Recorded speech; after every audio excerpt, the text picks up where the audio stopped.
Cher public, nous vous invitons à prendre place confortablement et à fermer la sonnerie de votre téléphone cellulaire. En cas d'incident, veuillez repérer les sorties de secours les plus près de vous. Bon divertissement. 1, 2, 1, 2. OK, c'est bon, on peut y aller.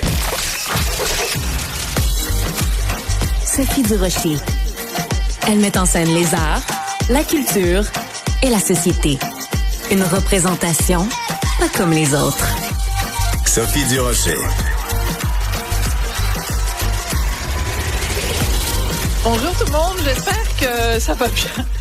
Ce qui est bien avec la télé, on dirait que c'est tout le temps ces chapeaux de roue. C'est 3 secondes avant d'aller en ondes, on est là en train de vérifier. Alors je vous raconte parce que tu sais, je partage tout avec vous, chers auditeurs. 3 secondes avant d'aller en ondes, j'entendais rien. Tu sais, moi je suis ici devant mon micro en studio avec Cybèle Olivier. Bonjour Cybèle. Allô. Et de l'autre côté, il y a un mur, il y a une vitre, puis de l'autre côté, il y a la régie. Mais si je peux pas parler avec la régie, c'est comme un enfant qui est pas capable de communiquer avec sa mère. J'ai comme plus de cordon ombilical, comprends-tu? T'es désespéré? Ben, désespéré. T'es laissé à toi-même complètement. Je crie « Maman! » comme le petit bonhomme dans un festival qui... bon, bref. On a l'image. de triste mémoire. Eh ben, c'est tout ça. En fait, je vais tout vous expliquer. C'est la faute à Benoît Dutrisac. Je pense que toutes mes phrases, dorénavant, vont commencer par « c'est la faute à Benoît Dutrisac » parce que lui, Benoît, il a ses petits écouteurs fancy, comprends-tu? Pour pas être princesse Ses Léa. petites affaires, oui, pour pas avoir des gros machins sur les oreilles. Il apporte ses petits écouteurs, comprends-tu, tout blancs. Puis il les branche, mais pour avoir ces petits écouteurs blancs qui branchent, il faut qu'il débranche les gros écouteurs noirs. Ben quand il part, il n'a pas une pensée pour ses collègues. Mais ça, là, c'est la même affaire que le bol de toilette. C'est avec, par exemple, quand tu partages ta vie avec quelqu'un qui lève le bol de toilette, est-ce que c'est plus à l'autre de le baisser à chaque fois ou l'autre de le remonter pour l'autre? Pourquoi ce serait pas à la femme peut-être de le remonter pour par exemple, son partenaire? OK. Donc, je trouve que ça peut aller en ce sens. Non, mais c'est très bon. Ça veut dire, c'est quoi la norme? Si la norme, c'est la femme, ben il faut que le bol de toilette soit baissé. Si la norme, c'est l'homme, ben il faut qu'il soit remonté. Ce que je trouve dégueulasse quand il est remonté, c'est qu'on voit des fois un petit peu de... Aussi, je trouve ça dégueulasse. Et qui frotte? Non, c'est vrai. Bon, d'accord. Autre débat. La norme, donc, devrait être que 90% des animateurs de Cube utilisent les écouteurs noirs. Donc, Benoît Dutrisac se trouve dans la minorité qui utilise un petit écouteur blanc. Donc, Benoît, la prochaine fois, tu prends l'écouteur noir, tu le rebranches. Comme ça, je peux communiquer avec mon équipe et je me retrouve pas dans une situation de stress absolument épouvantable. Maintenant qu'on a partagé notre vécu d'animateur, mais moi, je partage tout avec les auditeurs. Je veux vous présenter quelqu'un qui a un nouveau métier maintenant. Et ce métier, c'est d'être animateur. Ricardo Larrivé. Bonjour, Ricardo. Hey, bonjour à vous autres. Est-ce que... un nouveau métier. Il y a quand même un bout que je fais depuis 25 ans tous les jours, c'est-à-dire d'être là, de discuter avec des gens, d'avoir des invités. Sauf que là, j'ai du temps pour faire ce que je pouvais pas faire dans mon émission de cuisine. Des fois, si je cuisinais avec quelqu'un puis qu'il me racontait une histoire formidable, ben là, j'ai 23 minutes pour arriver à un objectif précis. Ouais. Alors, on ne peut pas s'étendre sur ce sujet-là. Alors que là, autour du comptoir, à 3, je n'ai que ça comme bonheur d'écouter la passion de quelqu'un pour un sujet déterminé. J'aurais dû préciser, être beaucoup plus précise, ton nouveau boulot d'animateur d'affaires publiques. Parce que animateur d'émissions de cuisine, d'émissions de convivialité, d'émissions d'art de vivre, tu l'as non seulement fait, tu as énormément d'expérience, mais tu l'as fait dans les 2 langues, tu l'as fait avec brio, tu l'as fait avec d'excellentes codes d'écoute, tu l'as fait avec la reconnaissance du milieu. Donc, je dois préciser animateur d'affaires publiques. Donc, tu as commencé vendredi dernier sur les ondes de Télé-Québec à 2 hommes en or et Rosalie. Donc, tu es un des 2 hommes en or. Comment ça s'est passé? Es-tu, autrement dit, sur 10, sur une échelle de 10, tu te donnes combien pour ta première émission? Je me donne la note de passage parce que j'ai survécu.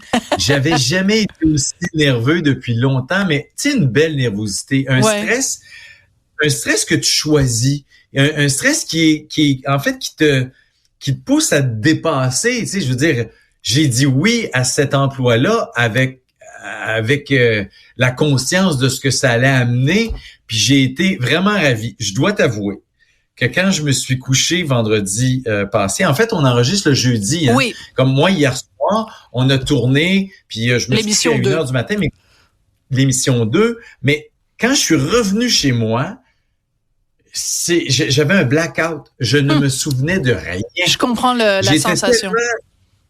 C'était étrange parce que vraiment, là, j'étais tellement dans ma bulle, puis concentré, puis je rencontrais quelqu'un qui est extraordinaire, un Michel grand Lallier. chirurgien, un des oui, ils sont 3 au Québec, ils sont peut-être 8 en Amérique du Nord. Fait que tu sais, t'as envie que cet homme-là, qui est fantastique, soit pas déçu de son entrevue. Puis fait que je l'ai pris comme un grand défi personnel, puis c'est un défi que je vais renouveler comme ça à chaque semaine. Hier, j'ai déjà eu plus de bonheur, de conscience du bonheur parce que il y avait pas juste, je vois ça un peu comme les vacances. Quand tu veux vraiment te reposer, tu vas à la même place plusieurs fois. Tes acquis sont là, tu sais où tu vas aller manger. Alors que là, tu rentres dans le studio, tu sais tu t'assois où, c'est comme le physique de l'affaire te calme et il te reste juste le contenu de l'entrevue à maîtriser. Alors justement, c'est très particulier faire des entrevues affaires publiques.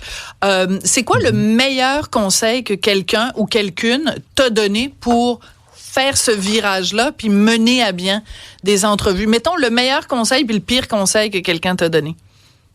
Ben, dans le cas qui nous concerne, moi, je travaille avec Rosalie puis Jean-Philippe. C'est leur métier dans la vie depuis très longtemps. Ça fait 12 ans. C'est la 12e année. Hier, on a enregistré la 263e émission. Donc, le meilleur conseil, c'est Rosalie puis Jean-Philippe qui m'ont dit, « Hey, fais-toi-en pas, là. C'est pas de la chirurgie au cerveau. On est 3. C'est juste de la télé. Ouais. On est 3 pour rencontrer quelqu'un qu'on a invité, qui a accepté de venir. Donc, il y a une partie qui est beaucoup plus du bonheur de cette rencontre-là.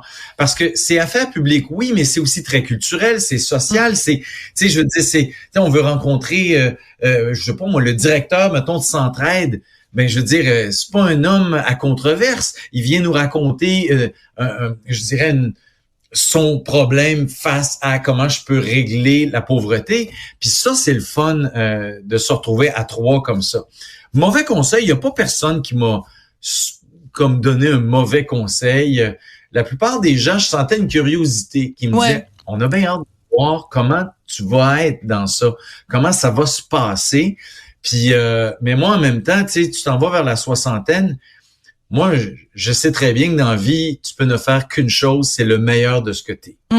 Si le meilleur que je peux offrir n'est pas assez, ben c'est pas grave. Tu fais d'autres choses, mais si tu pars avec ce principe-là, est-ce que en ce moment je donne tout ce que j'ai? Puis la réponse c'est oui, ça peut pas mal aller. Brigitte, ta conjointe de longues années, ta partenaire en affaires, la mère de tes enfants, une femme exceptionnelle. Est-ce qu'elle était fière de toi? Est-ce qu'elle t'a trouvé bon? Elle était nerveuse. Plus nerveuse que toi? Elle était nerveuse, oui, mais tu sais, dans un couple, on est toujours protecteur de l'autre, on veut que l'autre soit bien, on peut pas. Puis moi, elle sait que les commentaires sur les médias sociaux, ça m'affecte. Ah oui? C'est quelque chose. Moi, ça m'a toujours tellement que, mettons Facebook, là. Ouais. Je suis des groupes, mettons Patrimoine Québec, Plantes et trucs du. Je suis des groupes comme ça où je vais lire parce que je trouve ça intéressant, j'apprends des affaires. Et quand quelqu'un pose une question, puis je dis, elle est intéressante sa question, puis je vais aller voir la réponse, puis que je vois qu'il y a des innocents qui tombent sur la tête de cette personne-là pour sa question, je viens agressif ou fâché ou déçu. J'y vais plus lire ces commentaires-là parce que je me dis, il y en a trop qui ont pas de vie puis qui écrivent n'importe quoi. Alors, c'était sa crainte. Elle dit là, s'il va lire des commentaires négatifs, il va être malheureux, le quitte, mais j'y vais plus les lire. Alors, moi, j'ai juste dans le bonheur. comment tu t'es soigné de cette dépendance aux commentaires sur les médias sociaux?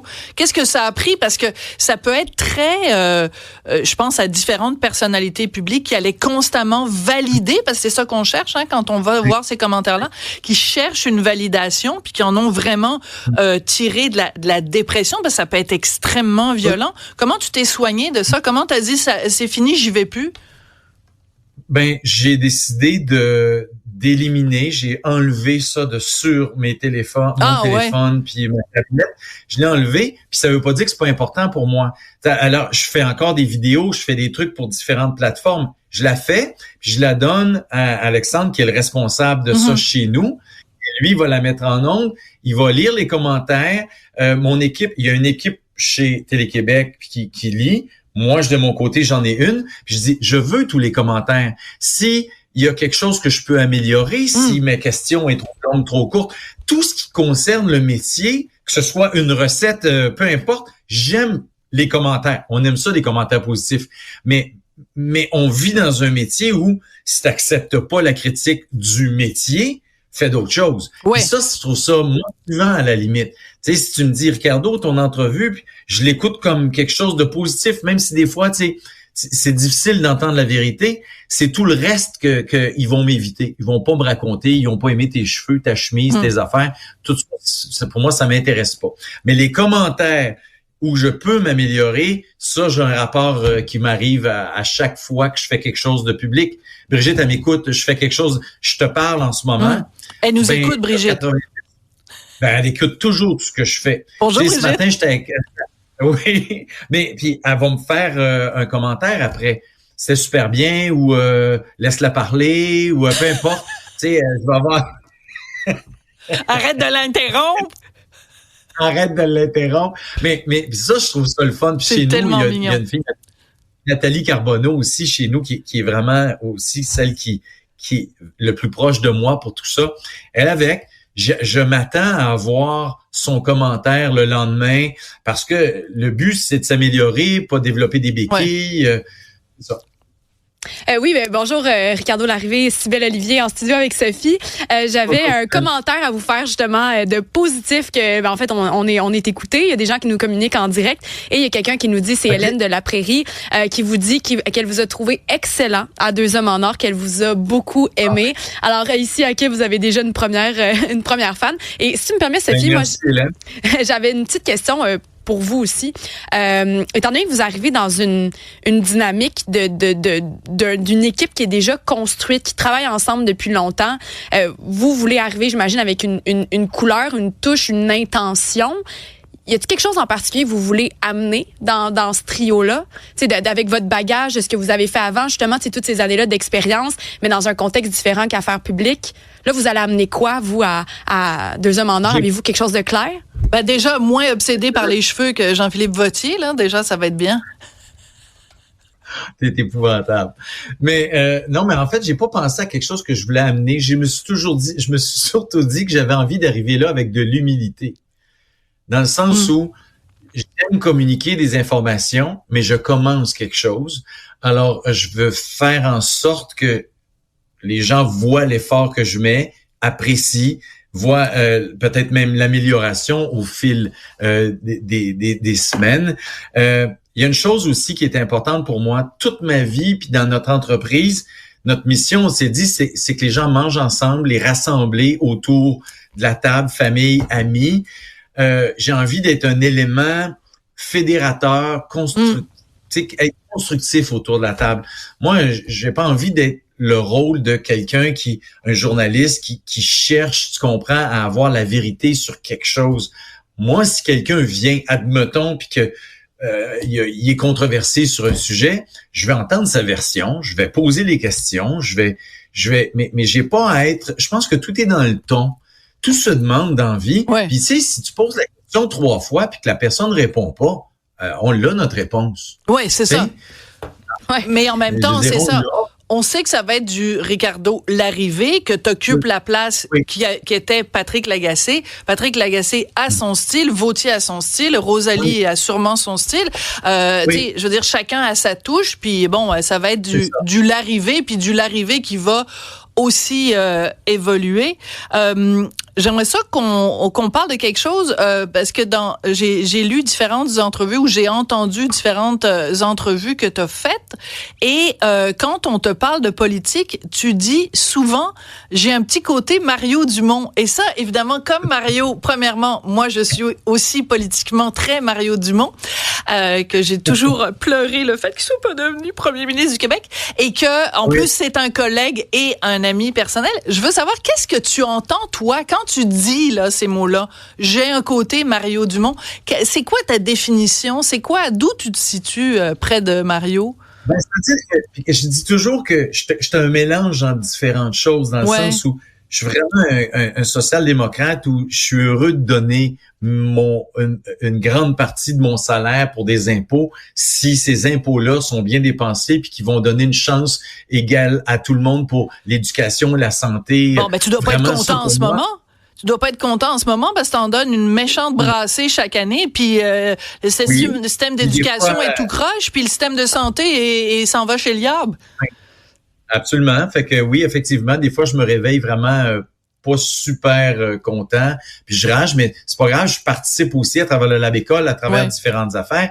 J'aime beaucoup la politique. Je suis très politisé dans la façon de penser. Hier, on a eu le plaisir d'avoir une ministre qui est là. C'est Jean-Philippe qui faisait l'entrevue, mais même avant puis après, j'ai des questions, ça m'intéresse. J'aime le franc-parler de Mario. Ouais. En ce moment, oui, c'est facile de dire « Ah oui, mais quand tu es devenu un analyste, tu sais, t'as franc jeu, t'as pas d'électeurs à plaire. » Mais Mario était pas comme ça non plus en politique. Ben Mario, c'était le gros bon sens. C'était le gros bon sens. Et des fois, je regarde nos politiciens, puis le seul en ce moment qui propose le gros bon sens, on n'a peut-être pas envie de son gros bon sens à lui. Non, mais en fait, c'est que effectivement, le côté, je dirais, conservateur de la belle époque de Mulroney, quasiment. Oui, tout à fait. Ouais. Tu sais, comme les républicains étaient très différents sous Reagan, où tu avais l'impression que, tu sais, au Québec, on était habitué d'avoir une alternance entre le Parti québécois puis les partis libéraux, puis c'était correct parce que ni d'un bord ni d'autre, c'était extrême. Voilà. Alors que là, des fois, au fédéral ou les Américains, on se dit, là, on a comme moins de milieu. Puis Mario, c'est un gars légèrement plus à droite, mais quand même centré, tu sais, qui était là pour le gros bon sens. Tu sais, je veux dire, ça, pour moi, ça me plaît. Puis comme c'est un ami aussi, ben j'aime ça avoir quelqu'un avec qui, à la limite, je peux débattre d'idées, puis de pas avoir raison nécessairement. Puis c'est intéressant d'avoir des gens avec qui on peut débattre. C'est pour ça que des émissions, la tienne, vos émissions, t'écoutes ça, pour moi, c'est ça, ça n'a pas d'importance d'être d'accord ou pas. Mm-hmm. Le plus important, quand je t'écoute, c'est de dire, j'en pense quoi, moi, de ça? Voilà, c'est d'être exposé à différentes idées. Ça peut évoluer. On a le droit de changer d'opinion au fil des... En fait, c'est la beauté de l'affaire. À force d'être exposé à différentes idées, tu peux te déplacer vers la gauche, vers la droite, puis avancer là-dedans. Puis ça, c'est bien intéressant. Puis si je ramène ça à Deux hommes en or, on est quasiment en trois générations. Tu sais, Jean-Philippe, encore des jeunes enfants, un père séparé.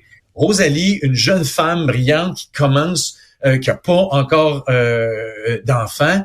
Moi, qui a plus d'enfants à la maison. Tu sais, on est chacun a des étapes différentes de notre vie.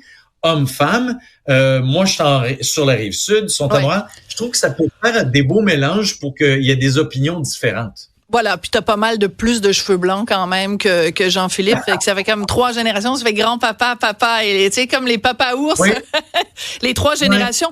Écoute, Ricardo, évidemment, je t'ai en face de moi, donc je veux qu'on parle quand même un petit peu d'alimentation. La grosse préoccupation des gens en 2024, c'est comment j'arrive à faire mon panier d'épicerie sans devoir réhypothéquer la maison que je n'ai pas, parce que de toute façon, j'ai pas les moyens d'avoir une maison.